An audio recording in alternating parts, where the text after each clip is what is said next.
Every single time, 100% of the time, I'm not saying 99.9, I'm saying literally every single freaking time that a doctor has referred a patient to us because they suspect there's a mold issue, there is a mold issue. It's there. It's there every single time. You're tuned in to the Dr. Kinney Show, and I'm your host, Dr. Erin Kinney, a naturopathic doctor and speaker dedicated to unraveling the mysteries of your body and guiding you back into balance. Let's get started. Hey everyone, welcome back to another episode of the Dr. Kinney Show. This week, we're having part 2 of the mold series that I'm doing with Brian Karr, who is an environmental specialist and mold expert. And we, on his podcast, for part 1, we talked about adrenal fatigue and hormones and stress and how that kind of affects the body. And now we're kind of rolling it over into looking at how mold can start to affect that. And he's going to talk to us about how to look for mold, what to do if you think you have mold, and give us all the details about that, which I'm really excited to chat with you about. So thank you so much for being on the show. I'm excited to continue our conversation. I know, I'm excited. So you guys are hearing this. We've literally just been talking for the last 45 minutes on the show. So we're already in the flow. Yeah, we're in it. So if anyone wants to go see that one, it's Mold Finders Radio is the name of the podcast. You can go find it.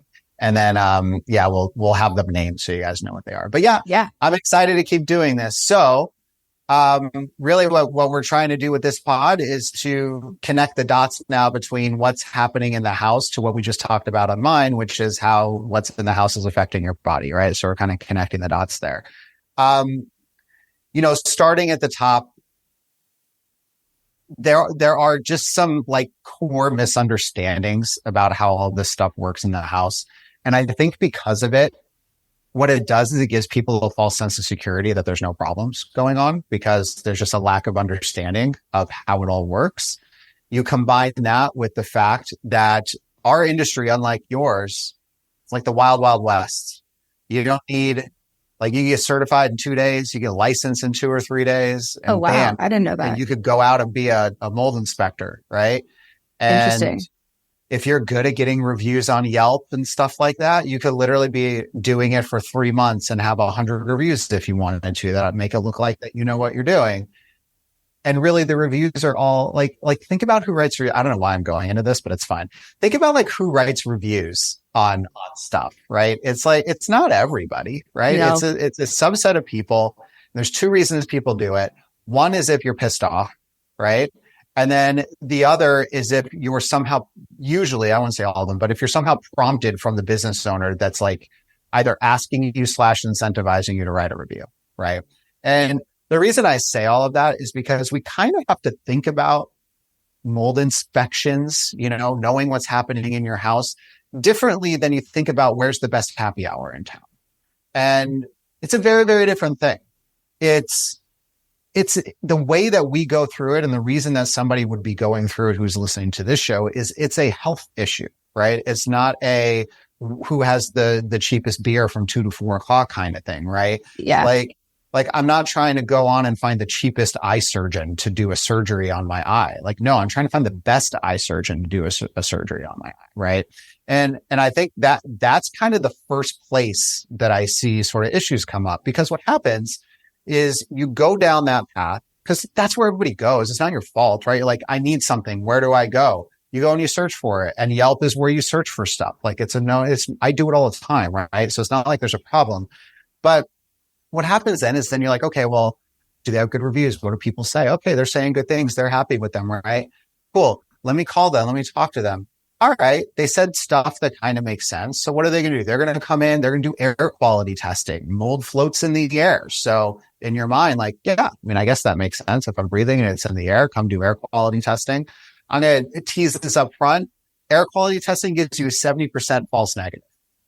So 70% of the time they're wrong. And the problem is that we rely on that. And then we think, oh, this person's certified. They have a profile on Yelp or wherever you found them. They're a professional. And then you think there's no problem in your house anymore, right? So what happens is you will tell your patient, hey, I think that you have a mold exposure going on, right? You'll be like, I think you need to have your house looked at. And then that patient, whoever, will then go and find this person to come in. This person comes in, they're in there for 30 minutes, 45 minutes, maybe an hour if you're lucky. They take a couple air samples in a couple different rooms, probably the one that you sleep in, and then like maybe your main living space or something like that. They're in and out. They don't actually inspect anything, by the way. It's first red flag. You're a mold inspector and you're actually not looking at stuff in my house. It's kind they're just taking the air samples and they're not right. looking Like at they're just coming in to take samples, right? They're like, we call them sample jockeys. That's what we like to call them. So they just come in and they're just taking samples because I'm testing air and I'm taking samples. So the reason, and so then what happens off of that is those samples have a 70% false negative, which I'll tell you why in a second. And then you patient are like, there's no problem in my house. I had this guy come in and tell me there's no problem. Patient goes back to you. They say, well, they said everything is fine. Now you are going to believe them for the I'm going to believe them probably for a few months until they stop getting, or they don't get better. And then I'm like, wait a second. Are we sure? Are we sure? Until that. And this is exactly what happens all the time. I'm only giving this because this scenario happens is all the time. All the time. And then finally somebody finds us and then realizes how incredibly different the process is, right? So they say everything's fine. They come back to you. You're like, okay, I'm not a home expert, so I have to trust, you had a home inspection done, whatever. And then a couple months goes by and they're not getting better and you're still seeing the markers elevated and all the stuff like you're doing. And then you're like, yeah, I don't think that it's okay. Mm-hmm. Right. And so then one of two things happens. Either the patient is like, well, I don't believe you, which is again, kind of comically hilarious to me because everything is driven off of the health stuff.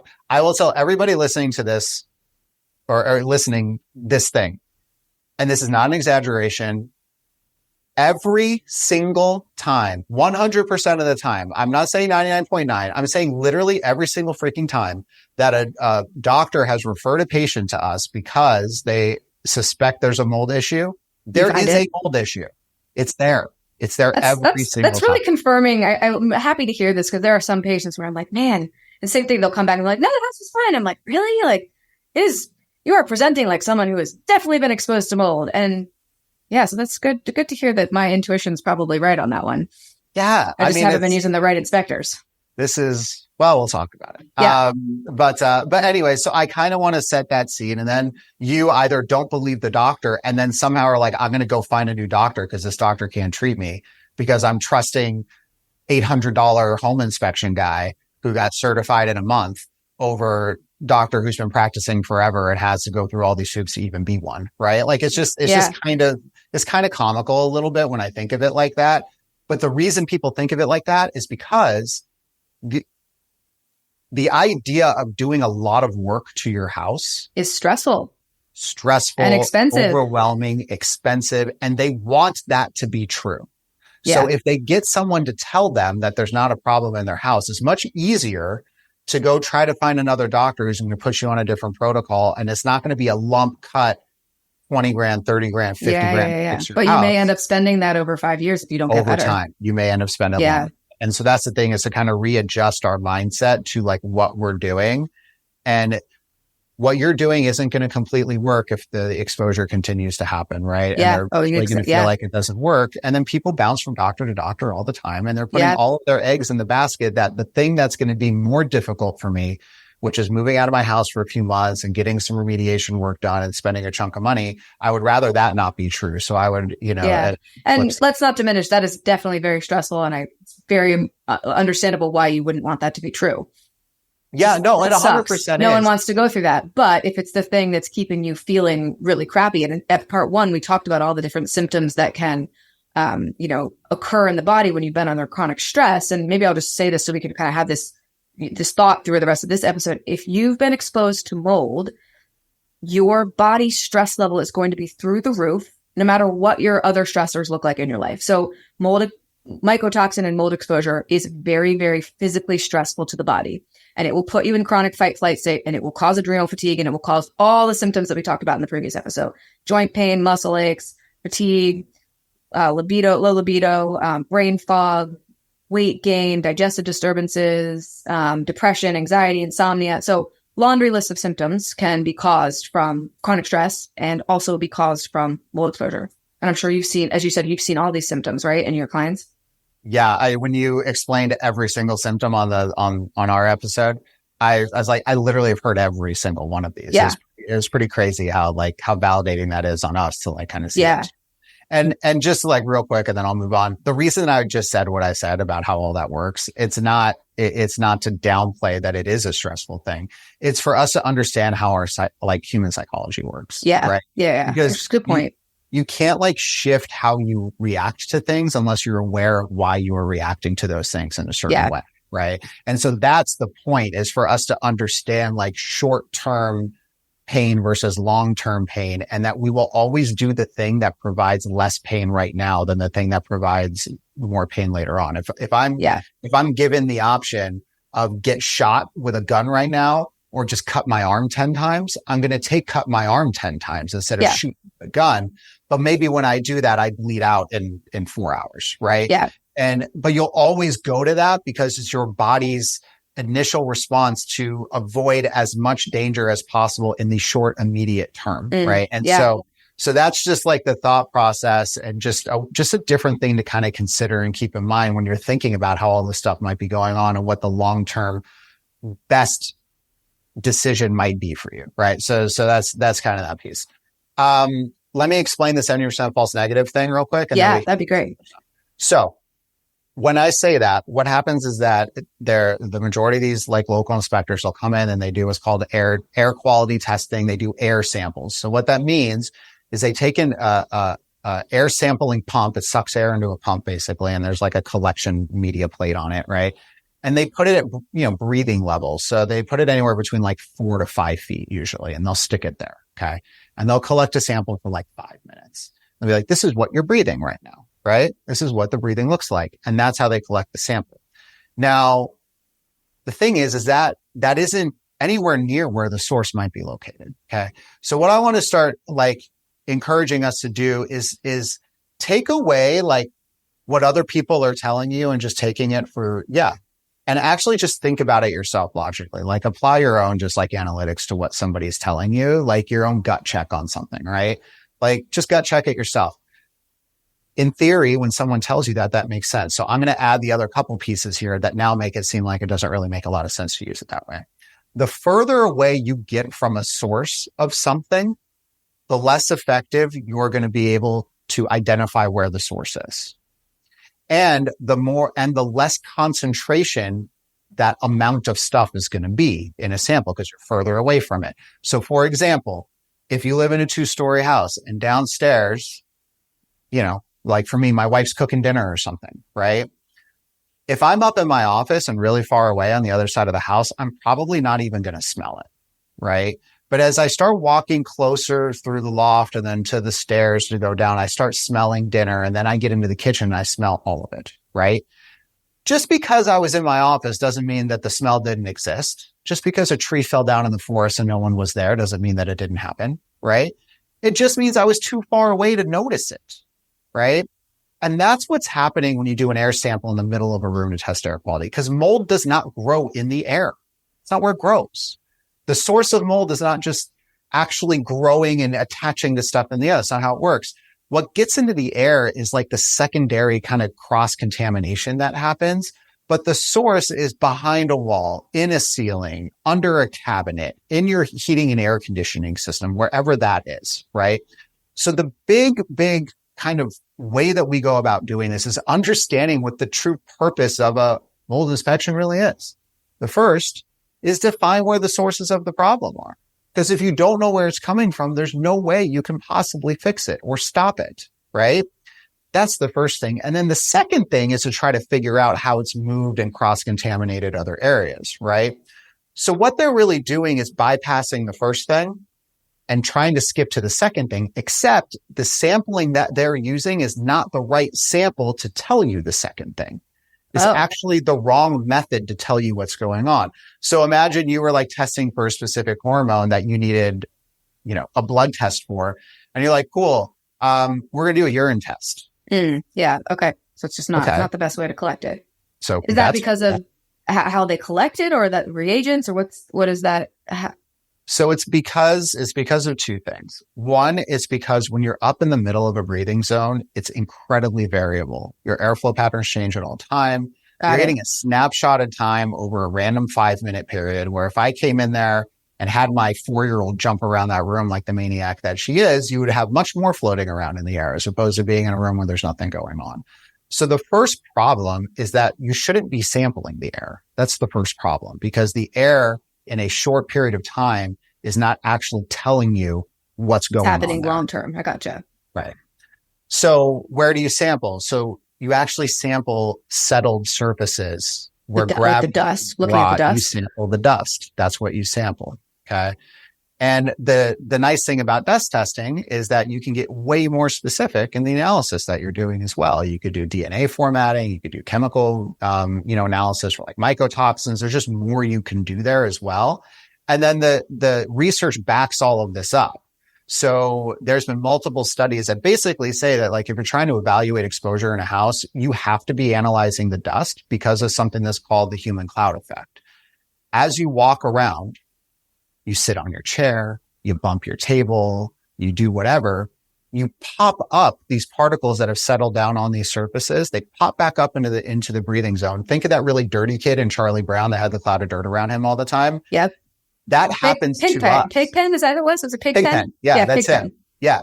That happens to you every single time you take a step in your house. You're popping this stuff up, except it's invisible, right? Now, it's interesting, and I just saw this the other day too, and I know a lot of people have seen this too. There's like a time of day where if you're like sitting on your couch and the sun is coming in the window, just the where right, you can see the dust in the air. I know that. I know that time. Yeah. Right. I can't see it now. It doesn't mean it's not there, but that is constantly flying around us and constantly settling and constantly getting popped up around. So there is a chance that an air test could, like, if it was the perfect storm of events and they collected, like, the airflow was right, they could potentially pick up on some of it. But you're saying there's such a higher incidence of false negatives, correct? Right. So go ahead. So it's almost like it's not worth your money to spend it on that, because you're not going to, like, a 70% false. That's not a test you would ever want to run. No, you learn that right away. And like, if a test has that kind of, percentage on sensitivity, that's a terrible test.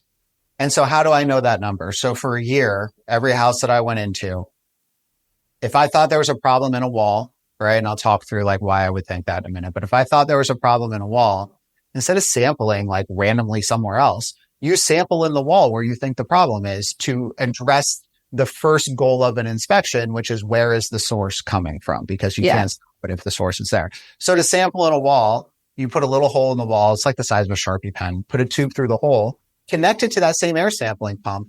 But now you are targeting your air sample to an isolated small area where you think the source of it is coming from. Okay.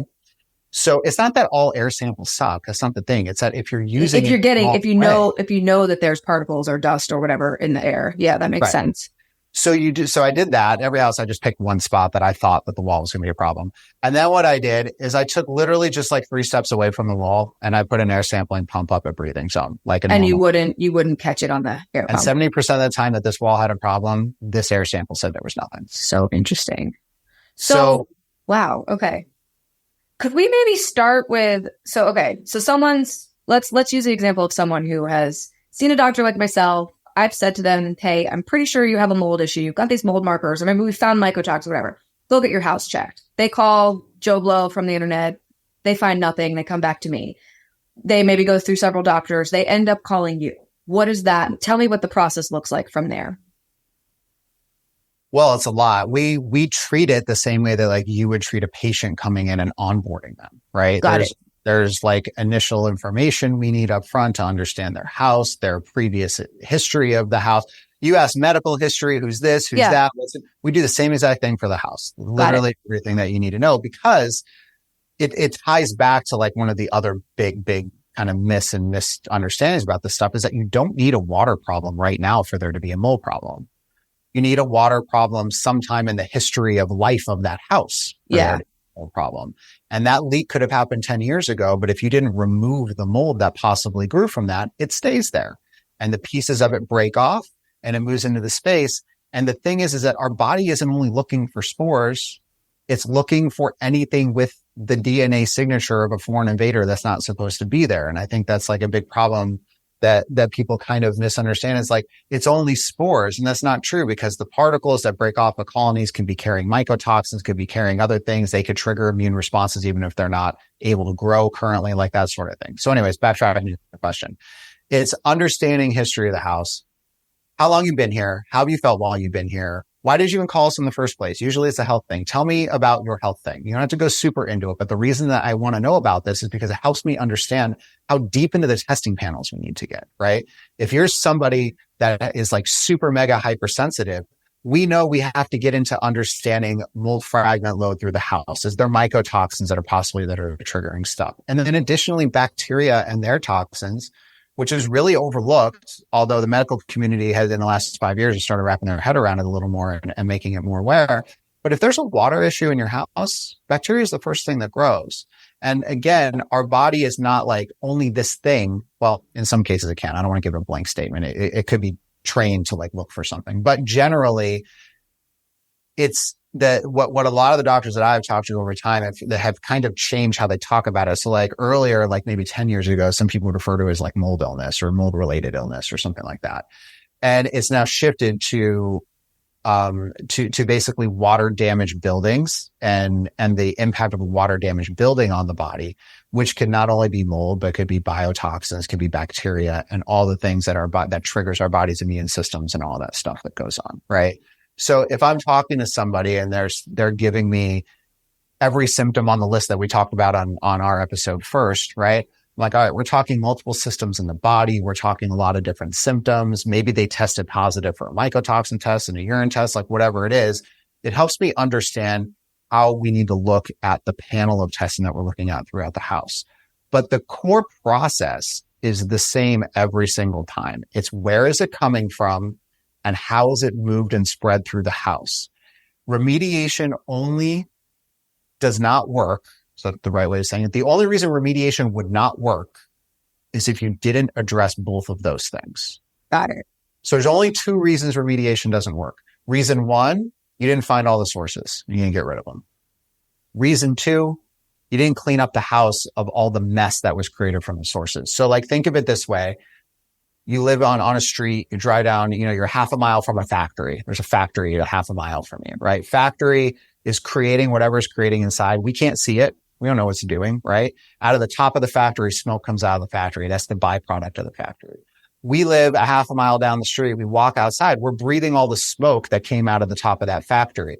Somebody might say to you, well, you have a really bad air pollution problem where you live. Like, kind of, but I actually have a really bad factory problem. That's actually a problem. The air pollution, yes, is a problem, but it's only a problem because the factory exists. So if I was really going to try to fix this scenario and be able to walk outside and not breathe all this crap in anymore, the first thing would be to fire everybody at the factory and knock it down. So it's not creating any more smoke. But even if you did that and all the smoke is still in the air and you walked outside, you're still breathing the smoke, right? So the second thing is, how do I get all the smoke out of the air now? Now that I know it's not constantly being reproduced, now how do we get the leftover crap that was made from the factory out of the air? And that's the second step. So in your house, the factories are behind the walls and the ceilings and the wherever the water issue originated and where the colony grew. And the smoke is the spores, the fragments, the toxins that come out from the walls that move into the living space that settle in the dust that we talked about earlier, which is actually your pathway to exposure. Your exposure, the mold behind the wall isn't the direct thing that's making you sick. It's the indirect. Yeah. It's the stuff that comes off of it, settles in the dust that you breathe, and that's your direct pathway, but they're connected. And you have to address both of them. Got it. Oh, this is a lot.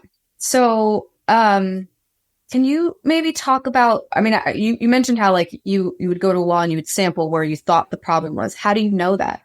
Got it. Yeah. Looks on the wall. Like, are there things people can look for that are clues that something might be going on in their house?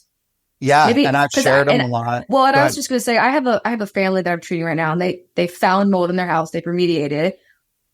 The mom has had horrible health issues, and she tests positive for all the mycotoxin markers, and dad has, blood sugar dysregulation and doesn't really have any of them, but they lived in the same house. Child has some, different kids they have different sets of symptoms. This just shows how everyone can react differently. Yep. Wait, why was I saying this? I had a reason for going down this pathway. just saying that not everyone you might have an issue with mold, but you might not be showing up in your body, right? Do you have some people like that where they family, literally that family profile that you just said is common all the time. Yeah. Usually the woman, the mom is showing issues. The husband is either not or less. Yeah. And then the kids are also showing issues, but a lot of times different than what the mom different issues. Yeah. Like ADHD, eczema, like, allergy type things. I feel like mom, you usually see brain fog, fatigue, joint pain, Yeah. A lot of things in kids too is mood disorders. It's a lot of stuff.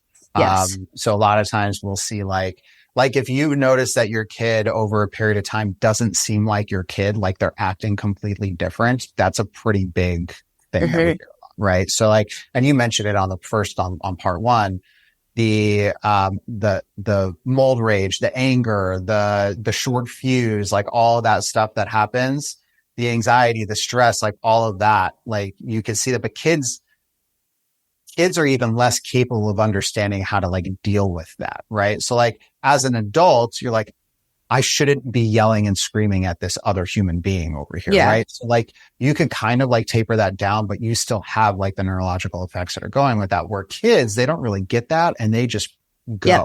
Right. Yeah. And so, that's something that's common, but that profile is super, super common. Right. And so a lot of times the conversations, it's not only about here's what's going on in your house, but it's like then having to educate the partner, the husband, like what's going on. This is how it works. This is why it happens. And you have to kind of go through all of that. So 100% that happens a lot. Now, so you asked about like kind of what you look for in the house. So yes, when COVID happened, I was like, all right, we didn't do any inspections for maybe 2 or 3 months or something. Everybody shut down for a couple of months. Right. And I was like, got to figure out how to get this information out to people so they know, what if we're never able to go in a house again? Who knows, right? Like, what do we do? How do we continue to like help people figure this stuff out? And so I created at that time, which now is called Mold Finders Method. It was this training program that teaches anybody how to go through their house and find all these problems. It's been people on 6 different continents have used this. They found all kinds of problems in their house, literally just by me giving them a blueprint of what to look at. So here's the thing. And this is like the biggest, and this is why all these local inspectors fail at all this stuff too, right? They're coming in and they're looking for 2 things. They're looking for visible mold growing somewhere, or they're looking for an active water issue. That's all they're looking for. And if they come into a space and they don't see mold just covering your walls somewhere like you do in commercials, which by the way, doesn't freaking exist. That happens like 1% of the time you see that. So if they don't see that and they don't pick up moisture that's active right now because they're like, well, mold needs water to grow. If there's no water, it can't grow. Like that's a very like elementary way of looking at the formula. Like a plant outside of my house needs water to grow. If I stop watering it, it doesn't like uproot itself and go walk away. It stays there, right? So it needs water at some point in time to grow. Now, the thing about mold is that, we don't have microscopes for eyes, right? Like we're not superheroes, right? So like you can't see this stuff for 2 reasons. One, it's really small. Even if it is on surfaces, there are times that you can't see it because it's too small. But the other thing is that most of the time it's behind on the backside of a surface because the way that the moisture impacts an area and how it grows, it typically grows in the darker, cooler area that's not drying off as quickly. So you might have a water source that hits it from the front, and the front might look fine because it was able to dry out a little quicker. But the material of the drywall and then the backside of the drywall and maybe the insulation or the wood framing that doesn't get dry because it's dark in there and there's no, anything like that, that's where it grows. So if you're only walking through a house and looking for growth on a surface, you're going to miss literally 95% of what's going on in the house. And then if you're only looking for moisture right now, most houses we go into don't have an active moisture thing. I'd say like maybe 10 to 15% of the things we see in the house, the moisture meter is actually elevated. The other 85% of things are previous water issues. And that's where the secret is on how you go and look through the house. The secret to finding mold is to not look for mold at all. The secret to finding mold is to look for signs of water damage. And you know that if there's a sign of water damage, there's a high probability of a mold issue that exists. And that's how you pinpoint where to target and sample in a wall, in a cabinet. So when you think of it like that, you say, okay, water damage we can see. So there's 5 types of water damage. And this is how I like broke it all down. And like, it's almost like paint by numbers, like once you understand what you're looking for and where to look for it. Right. So like the 5 types of water damage, you have bubbling paint, right? So like if you look at a wall and the paint's kind of bubbled, or you look at the bottom of a baseboard, it looks kind of bubbled at the bottom and it's not smooth and consistent. Water could be the issue for that, right? You have staining. That's a super obvious one. You have buckling and warping. So if you're at a floor and the floor's warped a little bit, floors don't, they don't do that unless there's 2 reasons as they warp. Could there just one, be the a house high, is settled. could there be a high moisture content in the air? Like, I mean, if you're living somewhere where it's really humid, could that get in there or does it have to actually be water?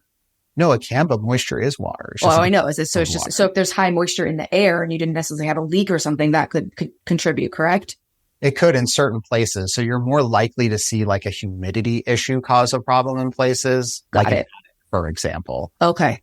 Where you're not monitoring and like the keeping the air conditioning or whatnot. Yeah. Okay. Exactly. Right.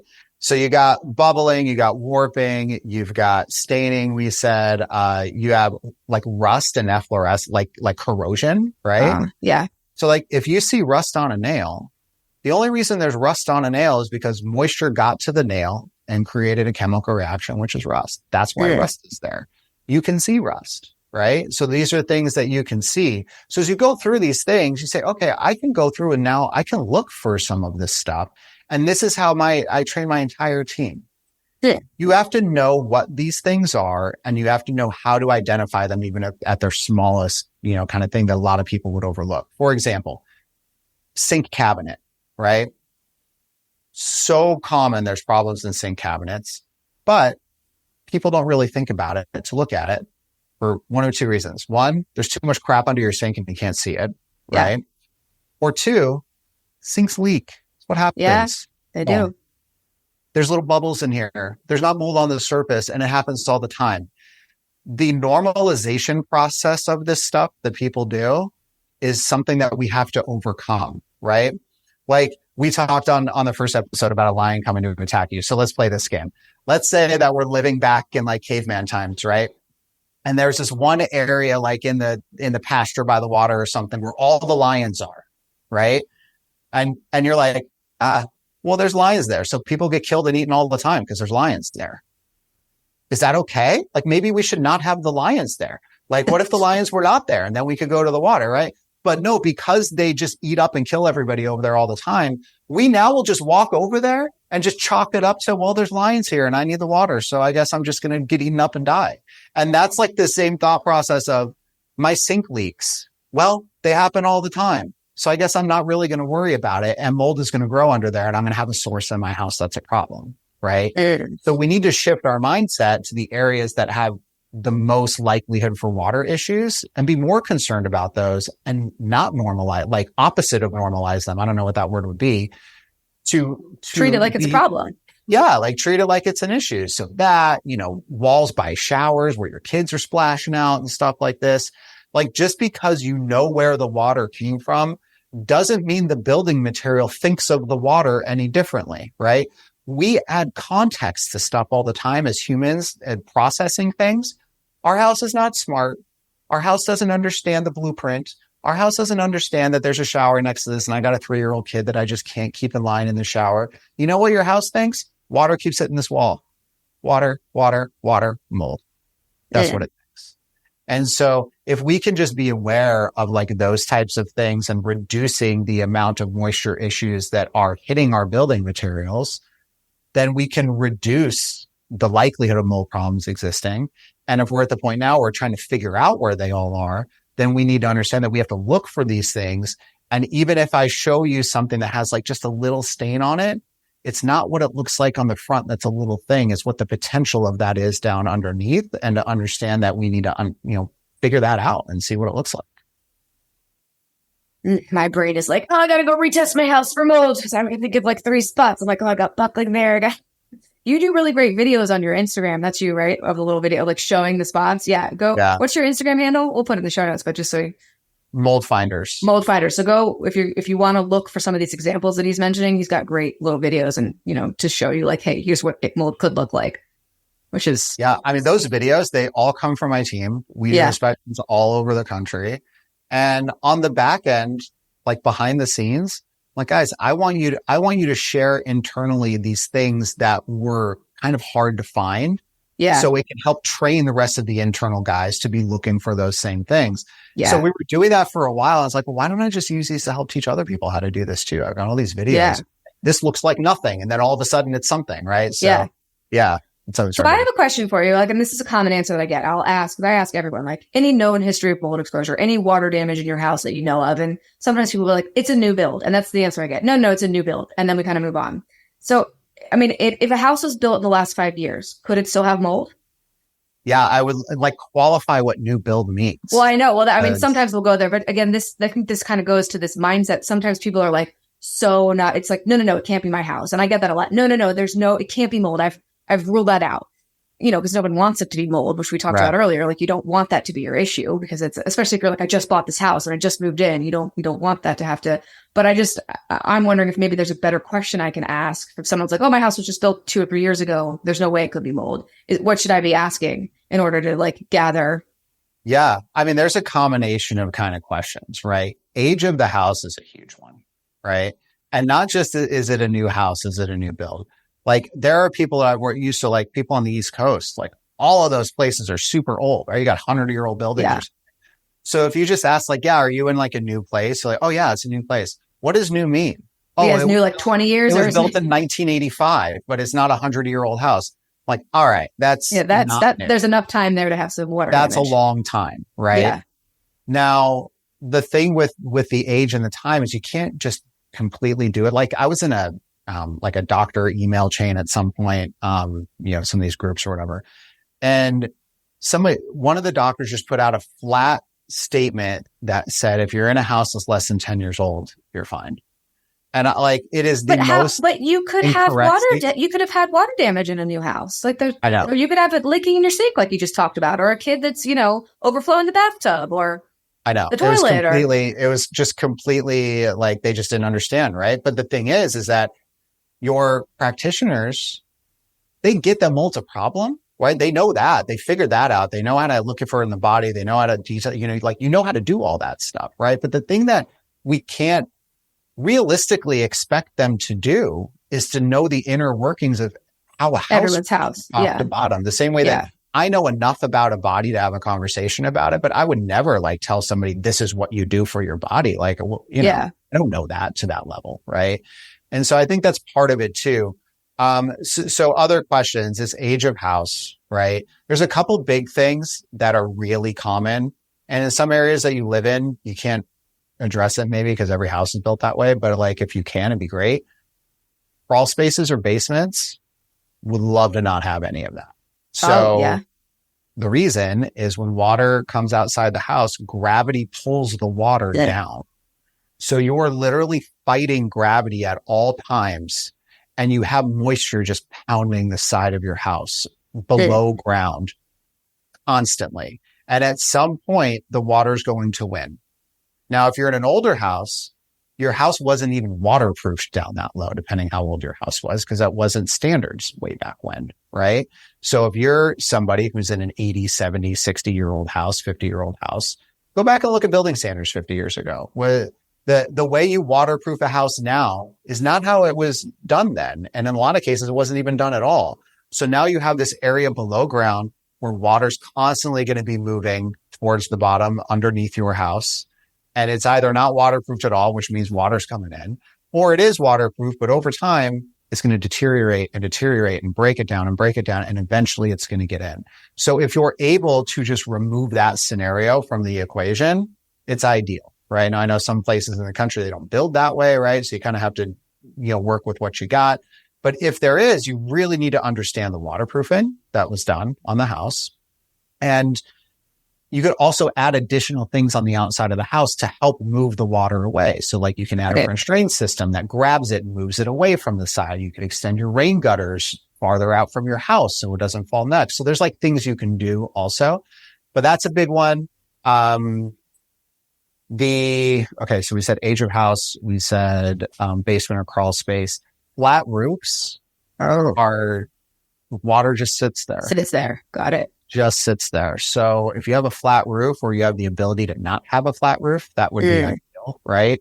Those are kind of three, just like if I'm looking at like a Zillow picture of something. Yeah. Three things, right? Interesting. Age of house, you're kind of limited on where you are and what your neighborhoods are. But ideally, the less the better. There's no magic number. The less the better. Yeah. Well, the fewer chances that there's been water damage if it's a younger house. But I guess my real question was, if someone tells me that it's a newer build within 3 to 5 years, that doesn't automatically rule out that they could have a mold problem. Like, no. Again, so there could be mold under the kitchen sink. There could be, bathroom leaks, whatever. Yep. I mean, you think 5 years is a long time. 5 years is a long time. I've been in my house now. I rent my house. When we moved in, it was built in 2008 and my wife found it. I'm like, you have to be very prepared for me to walk in this house and for us to walk away. Like, because it's been around for a while. Yeah. Yeah. Like when we moved in, it was like 2020 when we moved in. 12 years. A 12-year-old house. Like, listen, don't fall in love with this house. Like, we're going to come in. Did you find mold or was it good? It was great. Oh, that's good.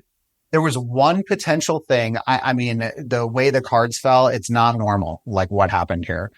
There was one potential thing, tested it all before we moved in. Everything was fine. I was like, oh my God, this is amazing. So it's cool. We moved in. So now we've been here for 3 years. We've had 2 leaks that have come from like a water line under a tub, right?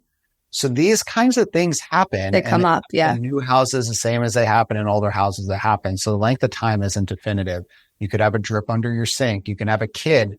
Listen, your kid splashing the walls outside of your bathroom has nothing to do with the age of your house. That's exactly right. Yeah, with what your kids are doing. Kid probably, right? Yeah. Like, and side note for parents out there who are like, I can't control my kid.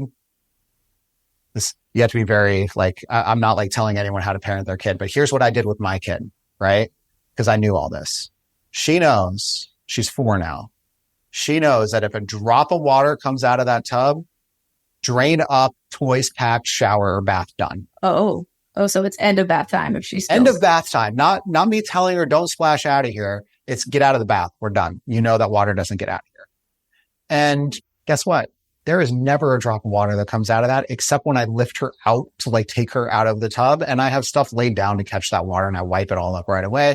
And I have 0 problems on the walls next to my shower and my tub. So I say that because a lot of times when there are things happening that we think we can't affect, you actually can affect them. It's just a different thought process and how you change it, right? And how you address it. Okay. Cool. That was great. That was great. That was a great answer. So I guess my next question for you is, if someone's listening and they are like, okay, I think I'm ready to work with someone like you, where you work with people, you said all over the country, right? So you've got teams all over the place? Yeah. So it's my team. Everyone's trained by me. I know sometimes people think, oh, you have people all over the country. You're like subcontracting out to people. It's like, everyone's in house. They all work for me. They all get trained by me, my process, the way that we do it. And they're all overseen by our team. We do inspections all over the country. We've even got out of the country a couple of times. We work everywhere. And there's other things that we're rolling out here soon. And by the time that we push this, we're going to be in initial testing on some things. But there are going to be ways now where we're not even going to have to fly out. And we've kind of remember I said, it's about in 2020, you couldn't. What you could look for and this and that, to the point where now somebody, if they're like, let's say that somebody's like either renting. So if you're renting, you're not going to take the big expense of having somebody get to your house and do all this, right? Or in your case, someone's like, I'm really sure there's not a problem. I'm not committed to flying somebody out here to do this because I don't believe it, right? So then there's a way to kind of go through our app that's going to come out. Think of like you get in a car accident and like your insurance company is like, here's our app, take a picture of like the back fender, these 4 pictures we need, and then our people will look at it and tell you what's going on, right? Ah, very cool. We built that. Kind of a way for people to do that at home so they can kind of inspect, and then you guys can come back and say, okay, we definitely think you're a problem. We should fly someone out, or maybe you're okay.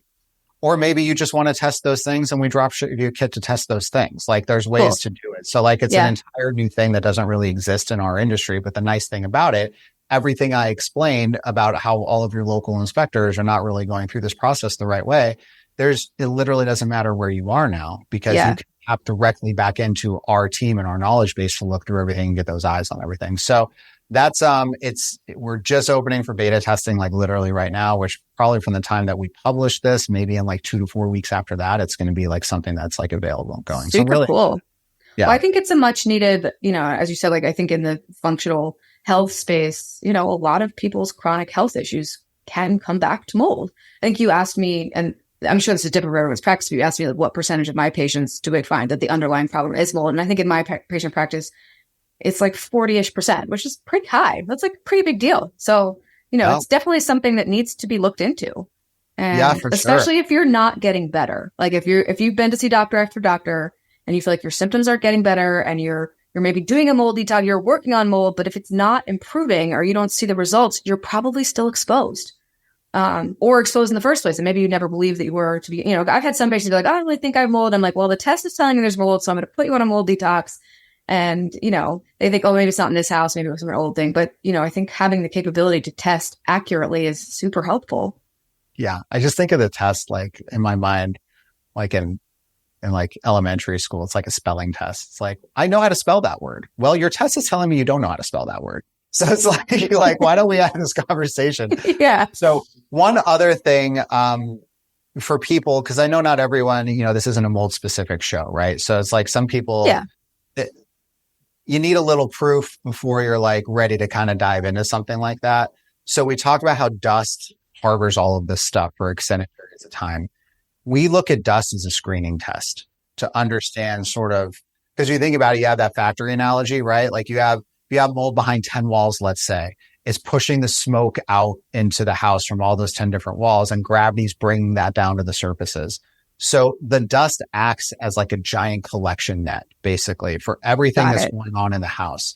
You could get a really good understanding and a snapshot of, does your house even have a mold problem or not, simply by doing a screening test in the dust. So there's a test that we created called the dust test. It's the dusttest.com. And it will do the DNA analysis of the mold species that are there. You can even test for mycotoxins. You could test for those bacterial toxins as well, depending on what you're very into. Cool. Yeah. And it's a screen. And if you get it back and there's nothing going on, you say, okay, there's nothing going on. If you get it back and there's something there, then the other thing we added into it is every one of these tests comes with a consult for free with my team. Oh, great. That's awesome. So like talk through your results and help understand, like, all right, what are your goals? Now that we know what this looks like, what are you trying to achieve? And then we're going to help you figure out what your next best step is for where you live, your situation, where you want to end up, and then overlaying the data that we have here. How do we give you the resources that you need to make the next right step for you? And so that comes with it as well. Well, that's awesome. And best place, we talked about your Instagram, best place to find is what's your website? We'll put it in the show notes, but. Yeah, it's yesweinspect.com. Yes, we inspect. Cool. Is our site. And then that test you could get, if you want to do that screening test, it's called the dust test. It's the dusttest.com. You can get that there. Awesome. So if you just caught this episode and you want to go back and listen to one that's kind of more health related, go check out Brian's show, which is Mold Finders Radio. And you can listen to part 1 of this little series we did. So thank you so much. This was super informative. I hope you guys liked this episode. And yeah, it's great to have you on. Awesome. This was really cool. Thank you for having me. All right. Take care. Thank you for tuning in today. If you enjoyed this conversation, be sure to connect with me on social media and leave a rating and/or a review. This helps grow the show so more people have access to this knowledge that leads to empowered healing. Love and light, and see you next week.